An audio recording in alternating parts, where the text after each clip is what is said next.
Venerable Jigme and I have been sharing the Dharma with the Spokane folks down in Spokane, Washington at the Unitarian Universalist Church on Monday nights. And we've been going through some of the basic Lamrim meditations on the nature of the mind and how the mind is a source of happiness and pain.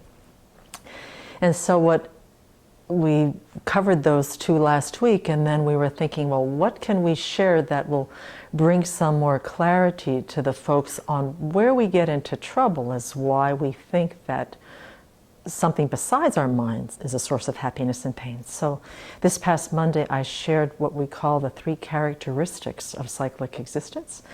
And these are the 3 sort of describe our present situation here in samsara and how we get into trouble, and then also how by looking at our situation a little bit more realistically we can see our potential for developing the kind of mind that indeed we begin to understand is indeed the truth of is a source of happiness and pain.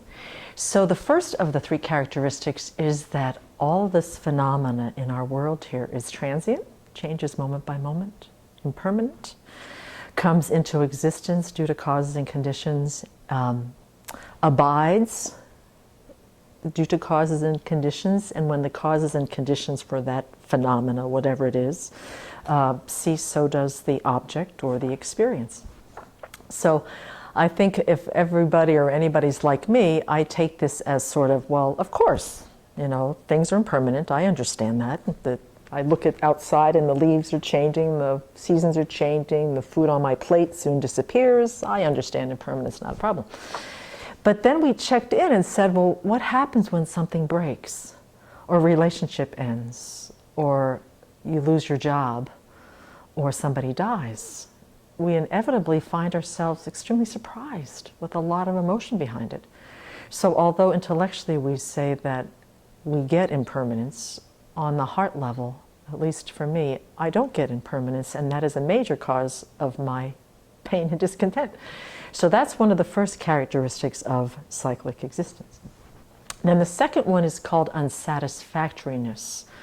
And this is broken down into 3 different kinds, or what we call dukkha is the Pali word for it, which means unsatisfactory conditions. And this is broken down into the unsatisfactoriness of having pain, the unsatisfactoriness of change, and the unsatisfactoriness of having, it's called compounded unsatisfactoriness. Or we can put dukkha in there just for an easier word to say than unsatisfactoriness. So the first one is the dukkha of pain, which is that ouch kind of suffering. And that's the reality of samsara. It either comes in the form of physical stuff like broken bones and colds and diseases, or it comes in the form of some kind of mental pain like depression or anxiety, fear, anger, a lot of afflictive emotions. The second one is the dukkha of change, which is, I find, it's much subtler than the suffering, the ouch kind of suffering. Every sentient being in the world probably gets the idea that there's an ouch kind of suffering. The second one, which is subtler than the suffering of pain, is that what we call happiness is not true happiness. And so the example that I gave the other night was missing your lunch and coming home really hungry, and the person that you live with or your housemate or somebody has gifted you with a homemade lasagna, and so you sit down and the first few bites are, well, I would say real happiness, when in fact what it is the diminishing of the big suffering, which is the suffering of hunger, and the beginnings of the suffering of eating are so small that we haven't noticed, so we misunderstand it as a form of happiness. But if we were to take logic and apply it to this experience, it would seem that the more lasagna that we ate, the happier we would get. And I think there was a general consensus in the room that night that most of us have had direct experiences that this is not true, just because we love to eat, generally speaking, and the more that we eat, we do not experience happiness.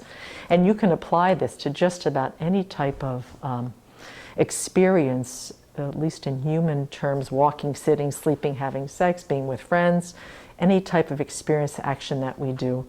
Sooner or later it will be apparent that it is by its very nature suffering. And then the third one is the compounded dukkha or unsatisfactoriness, and this is the most subtle one, because we really think that, I mean, the mind is under the control of karma and afflictions. And although we perceive sometimes that we're happy and content, we don't have a lot of control about how that happiness and contentment arise. And it tends to get sabotaged more by the distortions and the afflictions that arise due to the negative karma. And then the body, because we're in cyclic existence and we misunderstand the nature of reality, we have got ourselves in the cycle of getting born, getting old, getting sick, and dying. And it's due to the ignorance that misunderstands these three characteristics of samsara, among other things. And then the last one is the selflessness of phenomena. And what we did is we have two little Dharma dogs that come to the class, Buster and Sophie. And so Sophie, who we just all think is cute as a button and exists from her own side completely, that she wears these little sweaters and she has a little nose and she's just so sweet. So we just started putting her nose over there and her ears over there and her tail over there and her fur. And where was the Sophie? You know, it was kind of an interesting experience because we just love Sophie. And we think that she exists as that little dog unto herself, and that there's this essence of Sophiness that exists within that little dog with the little sweater with the pumpkin on it. But she doesn't exist like that. And because we do think she exists like that, if anything should ever happen to Sophie, it would just break our hearts. So this is also one of the misunderstandings. It's the truth of living in samsara is that all things are not findable under analysis. They don't exist the way that they appear.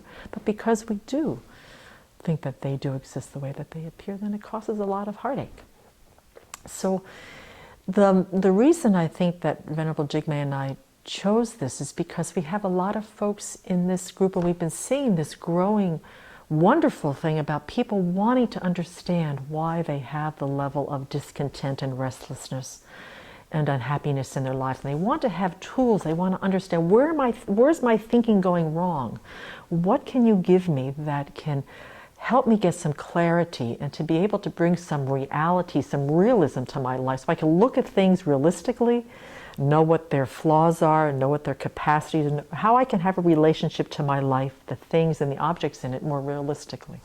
And so by looking at the three characteristics on how samsara exists, that is impermanent, that is in the nature of unsatisfactoriness, and that every object in this phenomenal world has no inherent existence from its own side, that it exists due to causes and conditions by the parts, which are generally not it either, and also the mind that labels it. And so we had a very enlightening conversation after that talk, and so people are doing a lot of thinking on how can I apply this to my life so I don't always feel like I'm getting sideswiped by things, and that I find myself surprised by my strong emotions because I want to understand things more realistically. And so that's why we offered it, and it's going to be a continuing enlivening conversation, I think, as the weeks go on. So hopefully that's helpful.